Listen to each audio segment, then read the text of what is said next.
Good afternoon, everyone. Thank you for allowing me to be here today. So, as far as disclosures, funds for travel and accommodation provided by Abbott, but no other conflicts, and no commercial products will be endorsed in this talk. So our objectives today are to increase inquiry and recognition by us of congenital heart disease presentations in newborn and infancy. That in and of itself is a talk beyond the scope we have here today, but that's the challenge that Dr. Devaskar gave me. Also, we're spend a little bit of time discussing different investigative options that we have now and some of the newer modalities that are available that we can use in partnership with the CT surgeons. And then I'll spend just a couple of moments going over some maybe talking points about where we can make a valuable contribution to really overall improvement of health for these patients. So the prevalence of congenital heart disease has been increasing since 1930. Initially, it was recorded at about 0.6 per 1,000. Right now, there are rough estimates that put it at 9.1 per 1,000, which is essentially 1 out of every 100 babies that are born. That comes to about 1.35 million newborns per year, and the highest rates have been reported in Asia. When you look at studies that have come out of India, rates have ranged anywhere from 6 to 50 per 100, with more recent studies that have implicated somewhere between 6 and 13 babies per 1,000 babies. Why is this important? Well, congenital heart disease is the #1 birth defect for every single country in the world. And of those patients, about 10% are going to die before their first birthday. Interestingly enough, though, in the United States, we have about 10% of patients that aren't diagnosed until they reach adulthood. So I'm going to do a few cases very quickly just to kind of get your mind thinking about how to approach these patients. So the first is a 3-month-old white male born at 34 weeks. He presents to the ER in respiratory distress.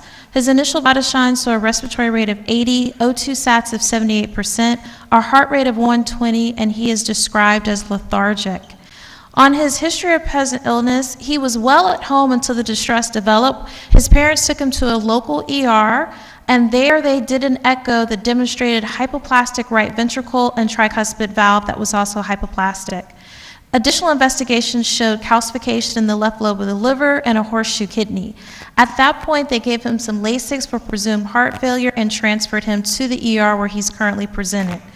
As far as his past medical history, it was remarkable for a very brief and uneventful NICU course, although he was born premature. The investigation at the ER where he was transferred to showed right bundle branch block on EKG. The echo showed a mild pericardial effusion with the leftward shift of his heart, an ASD, and evidence of right outflow tract obstruction, and very significant persistent pulmonary hypertension. At the time, there became a major concern because there was not able to be visualized a clear connection between the right pulmonary vein and the left atrium, so there was concern for a partial anomalous venous return.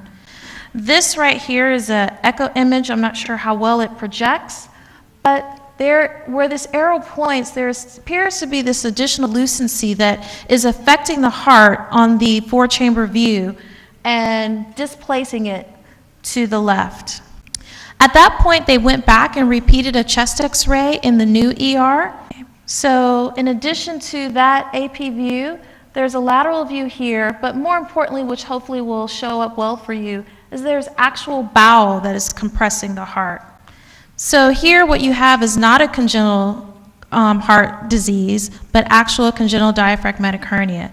Now I include this case to start because one of the important roles as a pediatrician is to know when you need a CT surgeon and when you don't.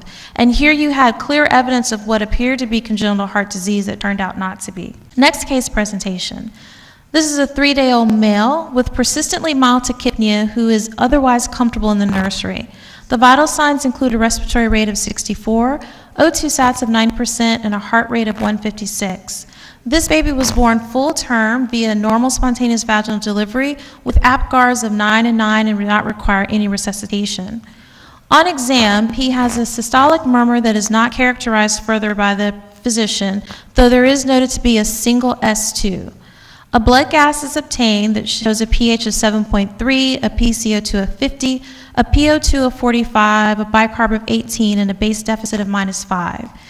There is oxygen that is applied, but there's no change in the O2 sats or on a repeat ABG for the PaO2. This is this patient's chest X-ray. And so what you see here on chest x-ray is increased pulmonary blood flow and vascular markings. And the other comment, which we should always make a habit of doing, particularly in chest x-rays we see in newborns, is to ascertain if the thymus is present, which was unclear in this case.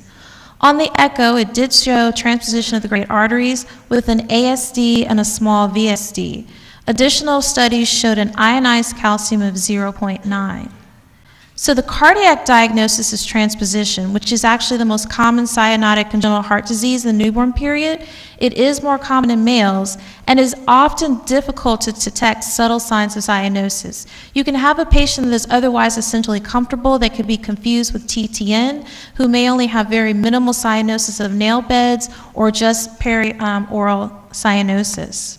So this is a quick cartoon just to demonstrate how TGA, the most classic, presents. So you have an aorta emerging from the RV, a PA from the LV, the presence of a VSD and an ASD, and of course the PDA, which all of those contribute to mixing circulation.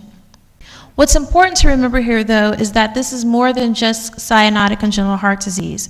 With the additional information we have with the low calcium and the question of the thymus being present on x-ray, we have to consider DeGeorge syndrome. And with that, you think about further spectrum of disease where we refer to as phelocardiofacial or 22q11 deletion. So that means that we definitely will be doing additional investigations, starting prostaglandin drip, and we'll probably talk a little bit more about this in the next talk, at the lowest possible dose. In the past, we would start maybe 0.05 or 0.1, but now we're even moving to 0.02 or 0.025 or 0.03, which still seems to be effective in keeping the duct patent. The other thing to recognize is that although this patient may not be clinically unstable, he can rapidly progress to instability and require an urgent balloon atrial septostomy. Because of the concern for DeGeorge, should he require blood products, those blood products must be irradiated because of the potential for graft versus host. Okay, this is our last case presentation. The chief complaint is poor feeding and lethargy. This is an 11-day-old South Asian female who was born at 39 weeks to a 32-year-old G2P1, now P2, with good APGARs. The pregnancy was uneventful and the postnatal course was uneventful. The baby was discharged home and doing well. On the morning of presentation, the baby was noted to be breathing fast and to have poor feeding with vomiting after feeding. On presentation, the temperature is 36.3, the heart rate is 170, the respiratory rate is 84, and the O2 sats are 84% on room air. Your physical exam was remarkable for a cap refill greater than 5 seconds and a liver that's descended 4 centimeters below the costal margin. There is no murmur appreciated, the breath sounds are clear, and because of the suspected poor perfusion, the pulses are very difficult to palpate. The blood gas shows a pH of 7.14, a PCO2 of 19, a PO2 of 100, a bicarb of 6, and a base deficit of -23. Additional investigations show a lactate of approximately 6, a creatinine at 1.1, a CBC that demonstrates some mild anemia, and a CRP that's essentially negative. And this is the chest x-ray for this patient. The important thing to recognize here is that this is cardiogenic shock and not septic shock. Now, I've also done additional time in Haiti, and one of the things that we're always taught in the United States is that if a baby presents with signs of shock and a large liver, then you have to presume it's cardiogenic shock until proven otherwise. However, depending on where you are, there are patients that can be in severe septic shock that will present with hepatomegaly, which will make it much more challenging because the management of cardiogenic shock and septic shock are different. And so if you have any questions, yes, you can give antibiotics to make sure you don't miss infection, but you should also strongly consider cardiogenic shock, as these patients can sometimes go into irreversible shock that can't, no matter what you do, and these patients will succumb. Of course, there is a concern, if you think back to the difficulty palpating pulses, that this could be a critical aortic coarctation. So you want to err on the side of caution and immediately start PGE. In this patient's case, it was aortic coarctation, and of course, patient did go on actually and have surgery and ended up doing remarkably well. So that's just a really quick run through of some of the different and very varied presentations we can see with congenital heart disease. So as pediatricians and neonatologists, we're definitely thinking through all of the physiology. And, right now we can't really go into a lot of detail regarding increased pulmonary vascular markings on X-ray or absence of murmur or presence of murmur. But all those things are a part of our clinical scope and practice. So some of the things that you can do besides physical exam and history, an echocardiogram, which is pretty much standard, prenatal ultrasound, we'll spend a little bit of time talking about the pros and cons of that. And then one of the things we're now doing routinely is pulse ox screening before babies leave the nursery. Of course, you have your chest x-ray and lab values that you can do as well. And some of the more exciting things that are available to us now are cardiac catheterization and cardiac MRI. So to talk a little bit about prenatal ultrasound ideally is used to look at overall structure of the heart and the outflow tracts, but it's best done when the fetus is between 18 and 22 weeks. For this, you have about an 85% sensitivity and a 99% specificity. One of the things you can do to increase your pre-test probability is to look at risk factors that may be present and also assess nuchal translucency between 11 and 14 weeks. In about a quarter of babies that have congenital heart disease, they will also have abnormal nuchal translucency on prenatal ultrasound. And then if there are any questions whatsoever, the patient should be referred for a full fetal echocardiogram or MRI. So in the hands of an experienced sonographer, prenatal ultrasound can be very good. However, there are some very common diagnoses that will continue to be missed just because of the ability of the ultrasound to have good sensitivity and specificity. So these are a couple of images in terms of what you can see with prenatal ultrasound when you're scanning. So pulse ox screening. So why do we have a push to pulse ox screening more recently in the United States? And there's a couple of statements that came out from the Academy of Pediatrics and a few other organizations as well. Well, undetected congenital heart disease is associated with very high mortality and morbidity. And some of the common presentations that are not picked up prenatally and may not be picked up before a baby is discharged from the hospital after birth are aortic coarctation, such as one of the cases I presented, hypoplastic left heart, if you allow those pregnancies to go to term, transposition, which was another case I presented, truncus arteriosus, and TAPVR, which in the first case, there was a concern for TAPVR. The idea with pulse ox screening is to make sure you wait at least 24 hours after birth before you attempt to do the screen in order to increase your sensitivity and specificity. So pulse ox does measure the amount of oxygenated blood in arterial blood. Some of the benefits, it's non-invasive, it's painless. It's actually quite accurate, it's very fast, and it's relatively inexpensive. The sensitivity is 70%, the specificity is greater than 99%. The false positive rate is 0.035%, and the false negative rate is 0.01%. Altogether, you're looking at a positive predictive value of 47% and a negative predictive value of greater than 99%. So what we use as typical cutoffs is that any baby that has any measured reading, be it the arm or the leg, or right upper arm specifically, less than 90%, that is automatically a positive screen. Now, if you have a value that is 95% or less, or if there's a 3-point differential between the right upper arm and lower leg, there's a protocol that you can follow to repeat the test within an hour, but essentially you're looking at a positive screen that requires further investigation for congenital heart disease. And we've started doing this at UCLA just in the past year, and they've started doing it in some of the community hospitals. And I believe at this point we've picked up 3 additional significant cyanotic congenital heart disease prior to being discharged from the hospital. So this is something that has had an immediate impact in our practice and our performance.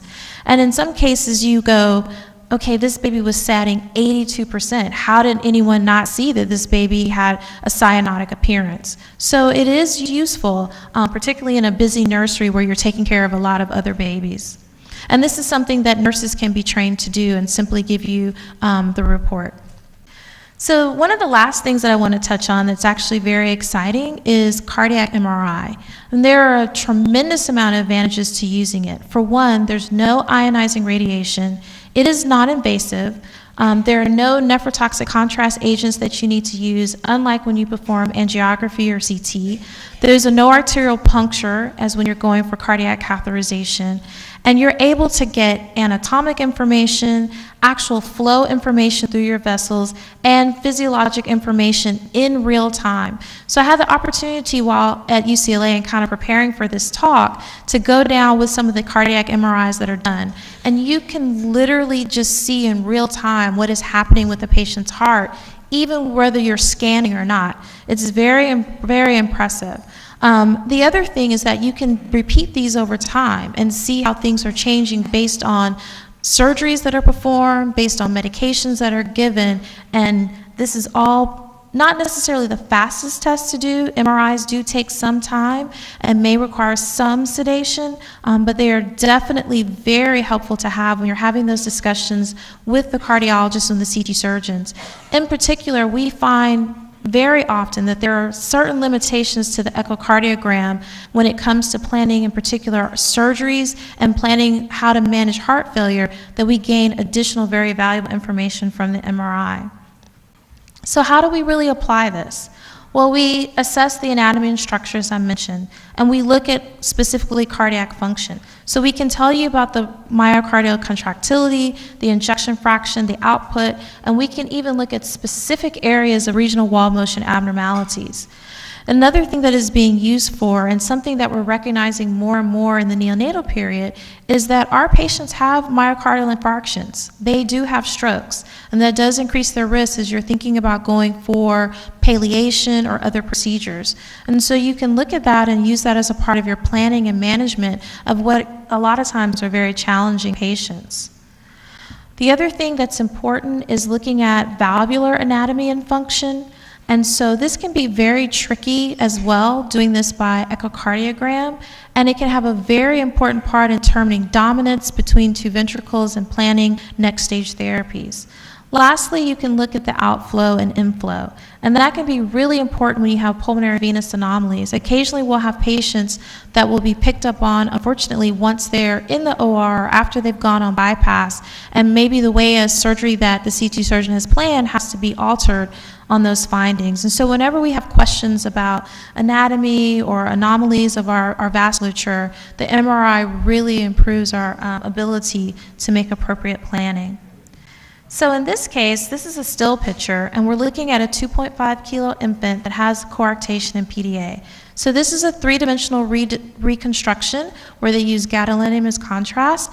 And what you're actually able to do, and excuse me, just to orient you, this is if you're looking down on the patient. And so here we see the PDA, and even though these measurements may not show up well, this actually shows the PDA is quite large, measuring almost 8 millimeters, versus the diameter of the aorta, which in multiple places is measuring at about 3 millimeters. So you can tell that you have a very significant ductal dependent lesion that you're managing with this particular patient. And so we're able to take a lot of these images in addition to the 3D reconstruction, as I mentioned, and look at flow, to look at vessel formation, to measure out everything, and have all this information to present to our colleagues as we're planning on how to go forward with the care of these patients. So lastly, I just want to finish with, like I said, a quick little commentary more or less on how we as pediatricians and neonatologists can impact pre- and post-surgical care as well as quality of life for our patients. So we all remember the mantra that children are not little adults. Well, then we have to take into consideration neonates are not little children. They do have distinctive cardio function as well as myocardium that's structurally and functionally different from young children and from infants. And of course, care of these neonates does require very much a multidisciplinary approach. Most commonly, you know that you have your CT surgeons and anesthesiologists and critical care physicians that are all working together, but we recognize the importance of the role of the surgical care in the OR in terms of your anesthesiologists and people who are familiar with managing these patients. As well, nutrition plays a huge role in providing care to these patients, and many of you may be well aware of the challenges of trying to get adequate calories in a patient who doesn't feed well and who requires increased demand because of his heart disease. But one of the things that people may or may not appreciate is how much of a role we do play as neonatologists and pediatricians. But part of what we need to do is learn how to speak a new language. So when you're talking to a surgeon and when you're talking to a cardiologist, they're going to want to know what's the QPQS. And that's where they're going to be the starting point of conversation. As you're managing these patients and you're trying to explain to them why you're having a hard time getting them off the ventilator, being able to explain it in terms of how the shunt is affecting how you manage the ventilator is a great way to kind of bridge the gap. And I think that's one of the biggest problems we face when talking with our surgeons and cardiologists is that we don't necessarily speak the same language. And being able to speak more in terms of the vascular and cardiovascular physiology versus we tend to approach things from a respiratory point of view, I think it's just a small step forward that makes a great impact.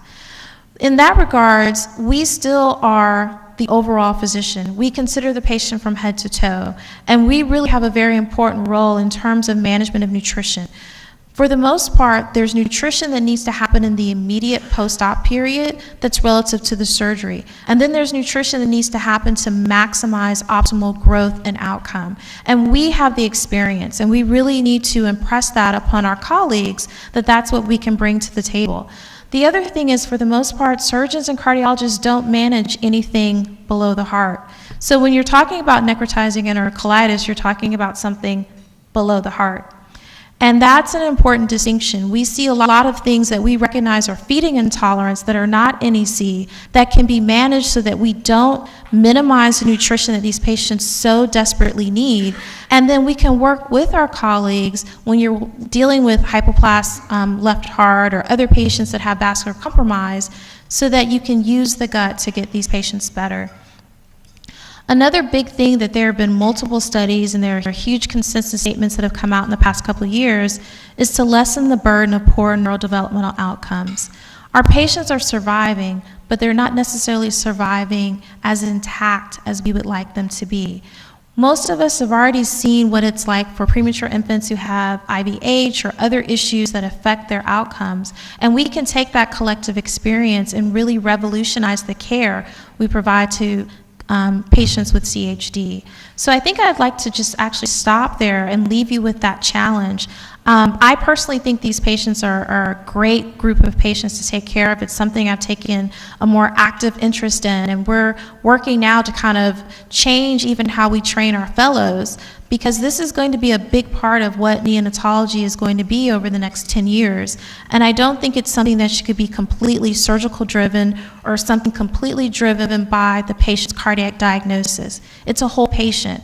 And until we become more involved, that's going to be an area that I think can continue to lack. And I think we have a lot of room there to really make a difference based on the expertise we already possess. Thank you.